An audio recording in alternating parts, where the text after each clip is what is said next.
Good morning, everyone. Welcome back to Awareness Creates Choice. Today, we're continuing our six-part series with part five. Thank you for spending part of your Saturday with me. I know your time is valuable, and I'm grateful you've chosen to be here. My name is Dr. Jill Jansen, founder of Jill's Spectrum Coaching. I'm a coach, researcher, and speaker. And mostly, I help people better understand themselves through self awareness, emotional regulation, and understanding the nervous system and relationships. So, today, I'd like to begin with a question. Have you ever wondered why you acted so or reacted so strongly to something that in hindsight seems so small? This could be a text that went unanswered, or someone's tone felt different. On the surface, none of it seems like a major event. Yet, we've all had it where our emotional response is intense. Why? Maybe you've noticed this pattern appearing throughout your life. It could be a new relationship, a different friendship. So even though people change, the experience will feel strangely familiar. The emotions return, the conflict resurfaces, and the hurt lingers. So if you've experienced this, you're not alone. Every one of us has experienced this. This is part of the human condition. Which leads us to the really important question. Why can two people experience the exact same situation and walk away with completely different conclusions? One person thinks everything's fine. Another thinks I must have done something wrong. One person sees space, another sees rejection. One person hears feedback, while another person feels that that's criticism. The situation is the same.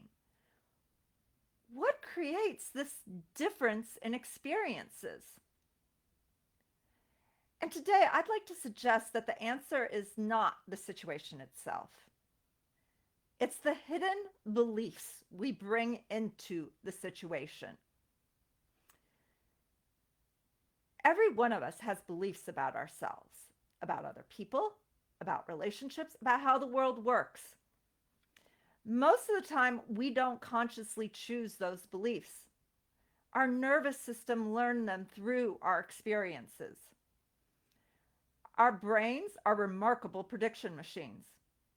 Once they develop a belief about how the world works, they naturally begin looking for evidence that supports this. They help us navigate life effectively and efficiently.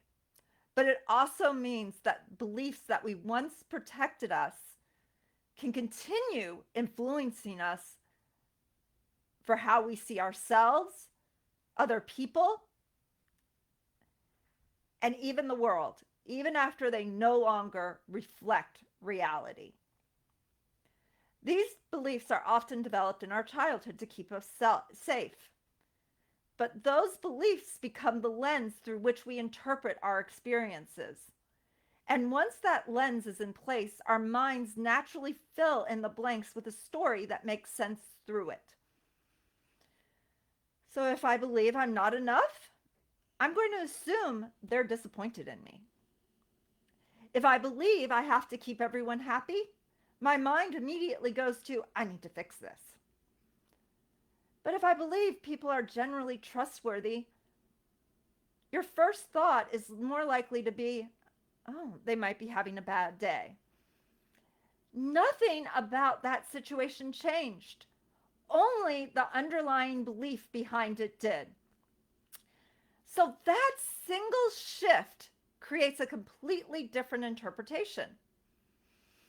As those interpretations repeat over time, they become automatic. They shape the way we see the world and influence how we connect with others and guide our reactions when we're hurt. These interpretations also affect the kind of relationships we build. And that's where things get really interesting. These patterns feel familiar. And because they feel familiar, we assume that they're true. We think we're simply reacting to what's happening right now. But in today's conversation, I want us to slow that process down. Today, it's about becoming curious because awareness creates choice, and choice creates freedom. So, as we're all arriving, I'd like for us all to get comfortable and place both feet on the floor. Take a slow breath in and gently out. Again, breathe in and exhale. Feel the chair supporting you. Sense your feet resting on the floor and bring your attention to your breath without changing anything. Simply become aware of how you're arriving today. You may feel calm, or you may be carrying the weight of the week. Whatever is present, just allow yourself to feel this. Acknowledge it. Observation doesn't require us to fix or change anything. It simply invites us to pay attention. And I've come to believe that observation is one of the most powerful skills we can develop because it reconnects us with something we've almost forgotten how to use: the pause. It's that brief space between what happens and how we respond. Most of us move so quickly from an event to a reaction that we never realize another response could be available. But it is. And the power of the pause gives us space to observe, listen, and become curious. So instead of rushing to fix, defend, or control, we just simply pay attention. And that is where change begins. And that is one of the greatest lessons I've learned. And that every meaningful shift in a relationship starts with you, not the other person.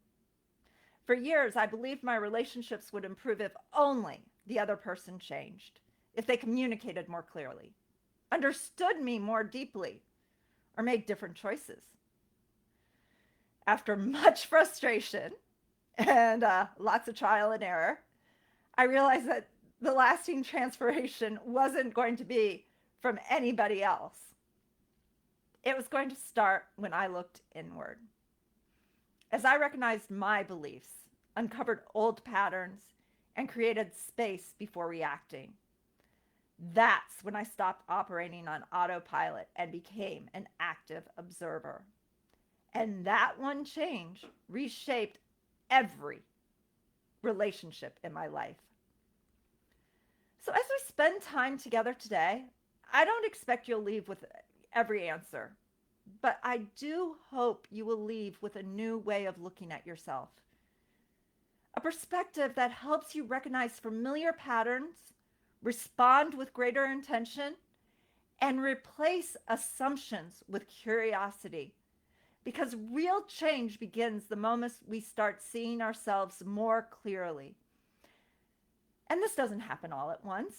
It's a process, but it starts with one pause, then one time observing somebody. And then there's a new choice that happens at some times. And this continues to happen until you develop a new way of living. So let's come back to the question we ended with. Why can two people experience the exact same situation and walk away with completely different conclusions? And the answer isn't what happened. It's the meaning we gave to what happened.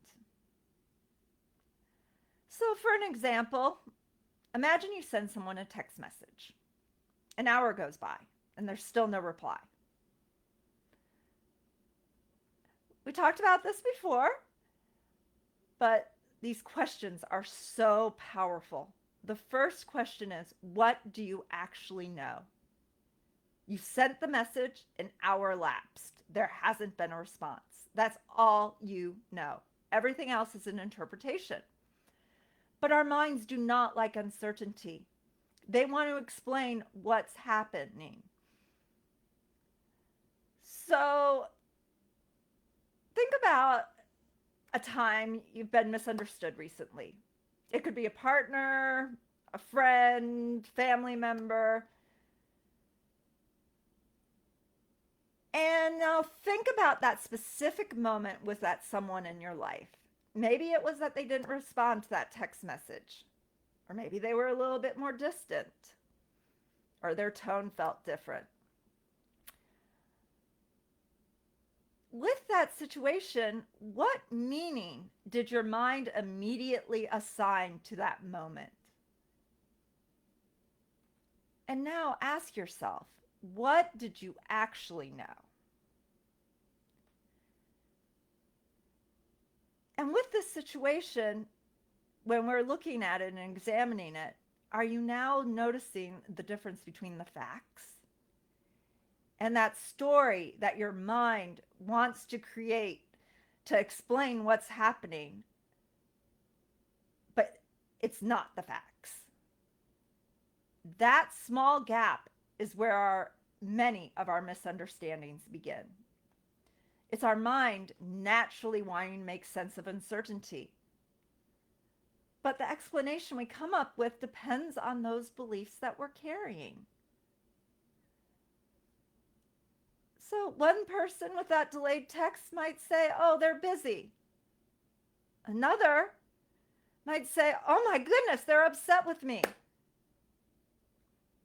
And it's the same situation, but different people assign different stories because each person is looking through a different set of beliefs.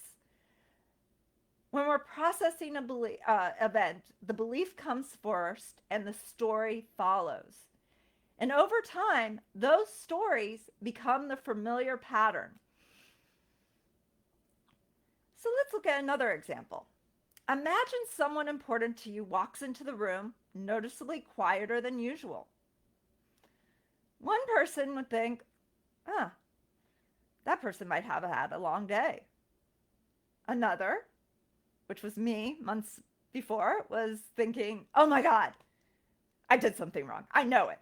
And then I'll start catastrophizing.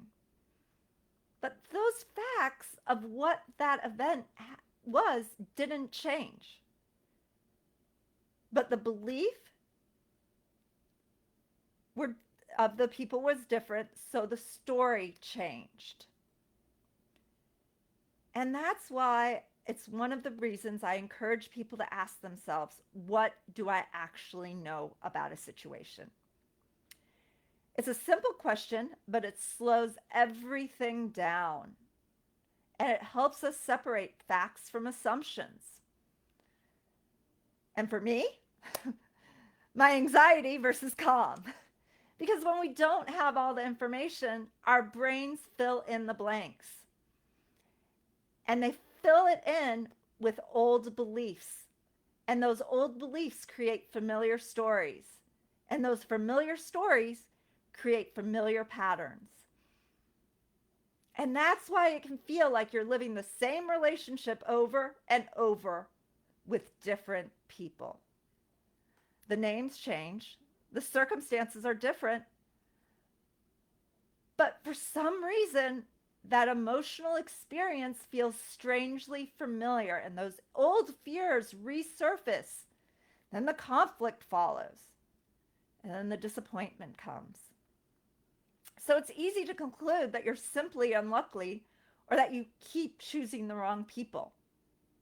But sometimes that's true, and other times it's an old pattern that's quietly influencing how you experience that relationship. And that doesn't mean that you're responsible for someone else's behavior. It only means you're bringing a lens into the relationship that influences how you interpret it and how you respond. So I'd like to share something personal. For most of my life, if someone became quiet, I immediately assumed something was wrong. I believed I had done something. And without realizing it, I would start scanning the conversation. What did I say? Did I upset them? I should explain myself better. But looking back, I wasn't responding to the person in front of me. I was reacting to an old pattern, a pattern that had become so familiar it felt like reality. It wasn't until I began paying attention that I realized something important. Just because a thought feels true doesn't mean it is true. Sometimes it's simply familiar. So instead of asking, what's wrong with them or what's wrong with me, I started asking, what beliefs might be shaping the story I'm telling myself right now? And that one question changed everything. My relationships at work improved, my friendships got stronger, and my relationships are improving in the romantic connection too, because I'm becoming more authentic and vulnerable. Because awareness interrupts old patterns, it creates that pause. And with that pause, we have a choice. We can continue reacting from an old story, or we can become an active observer. So instead of immediately deciding what something means, we observe, we listen, and we become curious. Not curious so that we can fix the other person, but only curious so we can better understand what's actually happening. And I've learned that observation is incredibly powerful because observation should come before action. I've been guilty multiple times of rushing in to fix, defend, explain, or reassure when a possible conflict could occur. But that's when I miss what's really happening. Observation allows us to slow down. So instead of reacting, we gather information, recognize patterns, address those old beliefs that could be creeping up, and seek understanding before responding. And in that space, I resist the urge to fix or make assumptions or over explain. I just pay attention. And that's where active listening begins. Instead of searching for evidence that confirms our fears or rehearsing our next response, we listen to understand another person's experience. So when I've stopped trying to fix every uncomfortable moment and approached it with curiosity instead, my relationships became calmer. I felt calmer. And not because anything else changed, aside from me changing. So please remember, it's not the other person. The first shift always begins with you. And as you begin more aware of your own beliefs, own stories, and own patterns, you will begin showing up differently. And when you show up differently, your relationships will also change too. So now that we've talked about beliefs, stories, and patterns, let's take it one step further. How do you begin changing those patterns? And the answer isn't found in trying harder, forcing positive thinking. Real change begins within. It starts with awareness. Awareness is seeing ourselves clearly, not judging ourselves, just accepting ourselves. And the clearer we see ourselves, the more freedom we have to choose something different. One of the greatest shifts in my own life happened through my relationship with my mother. It actually happened this week. For my whole life, I became activated around her. My nervous system was constantly scanning her tone, facial expressions, and mood. I thought I was listening, but I was hearing everything through the filter of my own beliefs. Every interaction with her became a search for signs that I had done something wrong or was about to be criticized, rejected, or abandoned. Those moments, I was paying attention to myself. I wasn't paying attention to her. But this week, something shifted. I stopped trying to control every conversation or make everything okay. My mom complains a lot. She's a constant victim. But this week, I began practicing what I now call an active observer. I wasn't detached or passive. I was fully present, but I was also aware of what's happening before responding. And I wasn't defensive. Even though she was complaining and criticizing, not me at that moment. It could have erupted or developed into a me criticism moment if I started trying to impact her interpretation of a situation and bring a little bit more positivity. But she told me she only just wanted to be heard. She didn't want that fixing. And so before I reacted automatically, I choose intentionally. So instead of trying to control the moment, I was paying attention with openness and curiosity. And when I was listening to her this week, I saw my mom in a different light. I saw her as a whole person, not just someone in my story. Instead of seeing her as weak, I saw her as strong.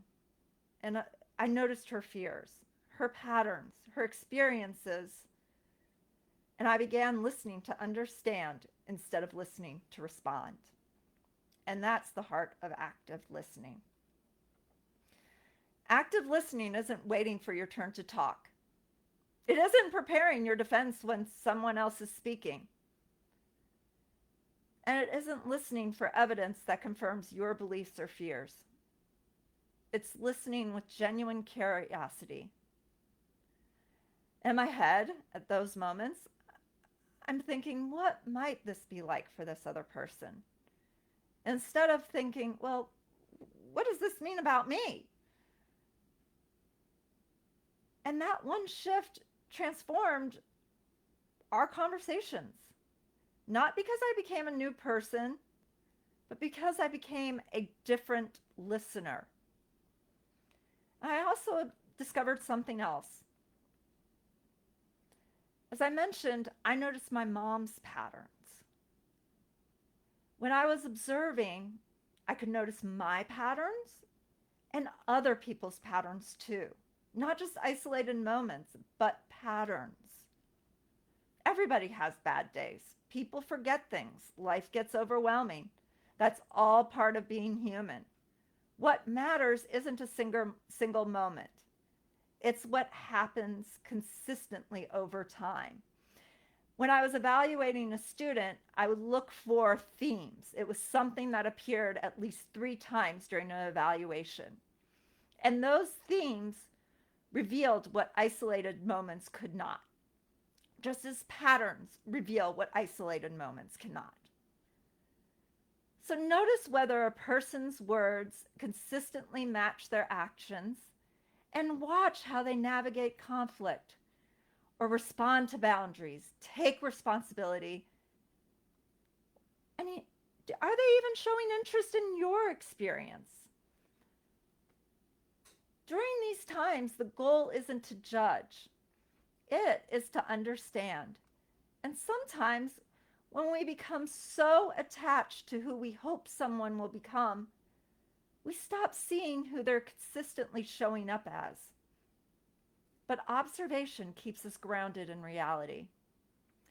It helps us respond to what's actually happening instead of what we hope will happen. It has also learned that observation isn't just for understanding other people, it's about understanding ourselves. So I'll ask myself now, what stories am I telling myself? And am I reacting to what's happening now? Or am I reacting to an old pattern? And that question changed my life. Because every time I recognized an old pattern, I had another opportunity to choose something differently. And this didn't happen all at once, but it started with one pause, then it moved into one conversation, and then one choice. And once you get that ball rolling, that's how change happens.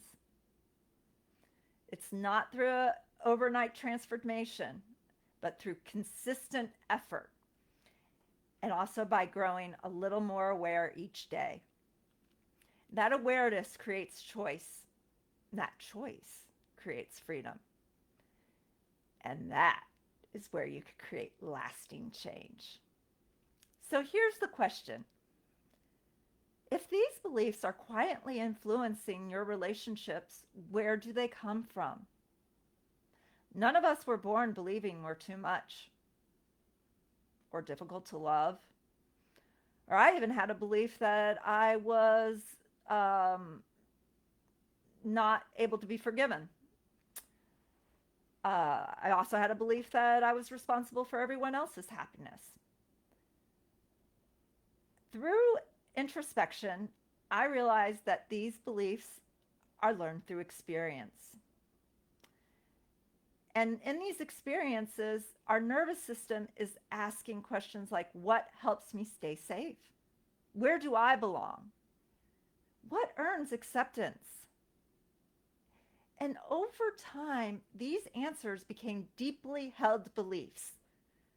And those beliefs don't just influence what we think, they influence what we notice, how we interpret situations, and how we respond in relationships. So that's why two people can experience the exact same moment and walk away with completely different conclusions. So, for example, if someone repeatedly accepted criticism growing up, they might develop the belief that I'm not good enough. And this is my example. Then, as an adult, when I would receive constructive feedback at work, instead of hearing, I'm here to help you, I would hear, I'm failing. And this feedback created an instant emotional reaction, activating a belief that was already there, saying, I'm not good enough. And then I over explained myself, and I made everybody anxious at work. So, here's another example. Imagine someone learned early in life that conflict often leads to rejection. So it's no wonder, as an adult, they may avoid difficult conversations altogether. And that's not because they don't care, but it's because something inside of them, it's their nervous system learned, if we disagree, I might lose this relationship. The conflict wasn't the problem. The belief is. And this is one of the reasons I encourage people to stay curious instead of judgmental. Our beliefs often make perfect sense in the context where they began. They help us adapt and survive. But once kept us safe, may no longer serve us. So, as I mentioned earlier, I had a belief that I wasn't enough. I also believed that there was something fundamentally wrong with me. It felt so true that I never stopped to even question it. And looking back now, I realize I wasn't seeing myself clearly. I was seeing myself through a belief that my nervous system had learned over time. When I realized that, I realized I don't need to become a different person. I just needed to question the story that I accepted as fact. And once I did that, I began responding to myself with more compassion. I began less defensive, less reactive, and more curious, and definitely more accepting. And as my relationship with myself changed, my relationship with other people began to change too. So, this is why awareness is so powerful. Awareness gives us the opportunity to pause and ask, is this what actually is happening?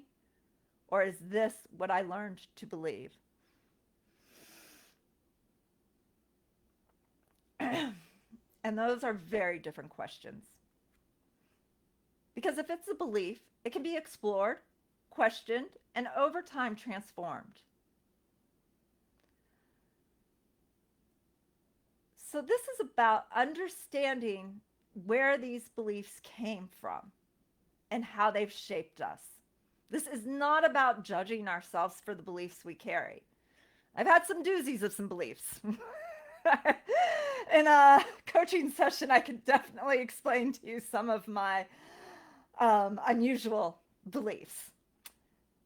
But the moment we realize a belief as a learned interpretation instead of an absolute truth, we can create space for something new. And that is where the freedom begins. So, if our beliefs shape our stories, and if our stories shape our patterns, how do we begin creating different patterns? Well, it's not by trying harder. And please don't stuff those difficult emotions down or pretend they don't exist. And as we mentioned before, it's not waiting for somebody else to change. Real change begins when we respond differently to the moments that used to control us. And over the years, I love these simple questions. The first question is, what do I actually know? This question brings me back to reality because when we're activated, our minds naturally start filling in the blanks. We assume motives, predict outcomes, and imagine conversations that actually never even happened. But coming back to those facts helps settle the nervous system. And the second question, what story am I telling myself? You might be telling yourself, they don't care. I did something wrong, or I'm going to be rejected.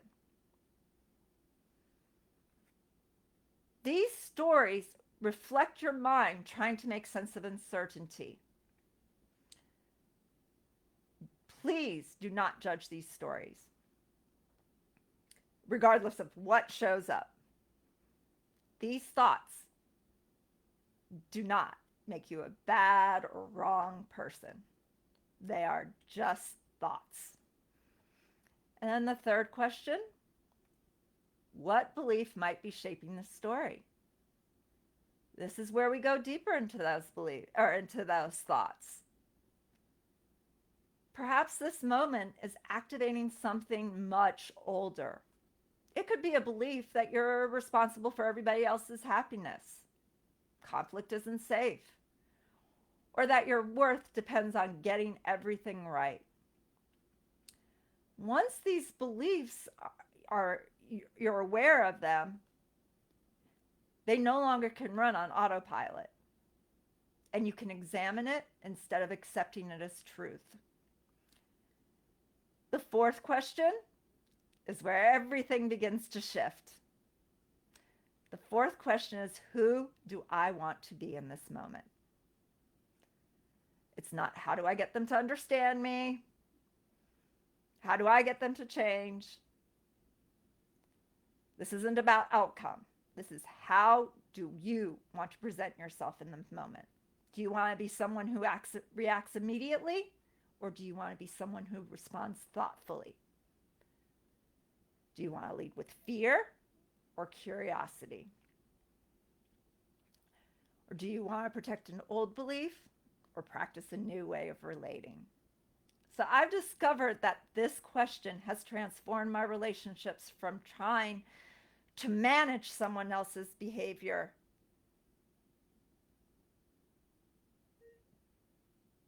to relating to somebody in a curious way. Now, at times, the next step is another conversation. Sometimes it's a boundary. It could also be, I'm telling them I need a little time to think. And sometimes the most helpful thing we can do is simply listen. Not out of defeat, but because wisdom grows from understanding. So one of the greatest lessons I've learned is that clarity isn't found by reacting faster. I tried that. That didn't work out very well. Made a few messes. Clarity comes from observing longer.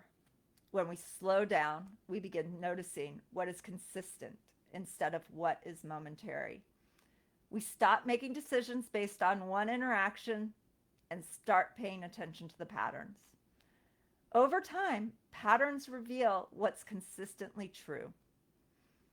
They show whether a person's words align with their actions, how that other person responds to mistakes, respects boundaries, and engages in repair after conflict.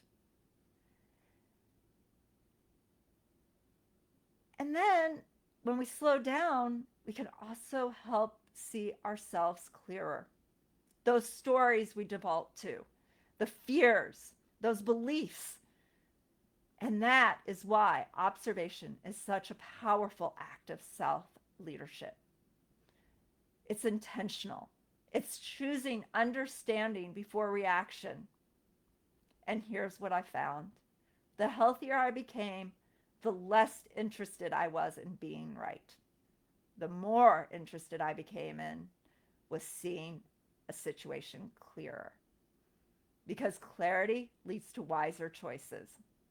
It helps us recognize when to lean in, ask another question, set a boundary, or release a situation from our life. And that is what this journey is about. Not becoming a different person. It's about becoming more intentional with the person we're already becoming. So, as we come to the end of our time together, I'd like to leave you with one final thought. Every one of us is carrying a story. Some of these stories help us connect. Some of these stories help us stay safe. And some of these stories quietly convince us that we have to earn love, avoid conflict, and protect ourselves from being hurt. But here's the remarkable thing. We didn't choose those stories. We learned them. And what's learned can also be questioned. And when we question, we can begin to change. So healing isn't about becoming someone new. It's about accepting yourself and becoming more fully yourself. I've learned that life becomes much lighter when I stopped asking, how do I get other people to change? Instead, I started asking, who do I want to be in this moment? So looking back, I could see that I used to spend so much energy trying to protect myself from being hurt. In those situations, I was not fully present with the other people I cared about. As I became more aware of my own beliefs and patterns, I found myself laughing more, listening deeper, and feeling more curious about other people's experiences. So these relationships with these other people didn't become perfect, but they are more real. And for me, that has been one of the greatest gifts of this journey. I now listen differently and I respond with greater intention. And with these behavior changes, I changed the relationship I had with myself. Being human doesn't mean we'll never become activated and triggered. It means we'll have another chance to notice, pause, and choose a different response. And that's what growth looks like. Every difficult conversation is a chance to understand ourselves more deeper. And every misunderstanding invites greater curiosity. Every relationship offers a choice about how you want to show up. So the next time you feel hurt, frustrated, or misunderstood, pause for a moment. Practice the power of the pause. And then ask yourself, what do I know? What story am I telling myself? What belief might be influencing that story? And who do I want to be in this moment? And you may discover that those 4 questions change far more than that conversation you're having. They most likely will begin changing the relationship you have with yourself. So I went over, but it was an important topic. And if today's conversation resonated with you and you'd like to continue this journey, I'm going to do a free group rapid reset method session this Wednesday morning, 8 a.m. Central Time. I did one yesterday on my school community, but there were a few hurdles that people had to do in order to set up a profile and log on. And so I figure Facebook Live, that's where I'm going to do my group session, and I will record it and post it. I'm going to be doing a session on myself and walk you through this technique so that you can do it at home. So in that session, you're going to go beyond understanding ideas and begin practicing them. So you can move past the automatic reactions and into intentional choices. So, as always, I love hearing from you all.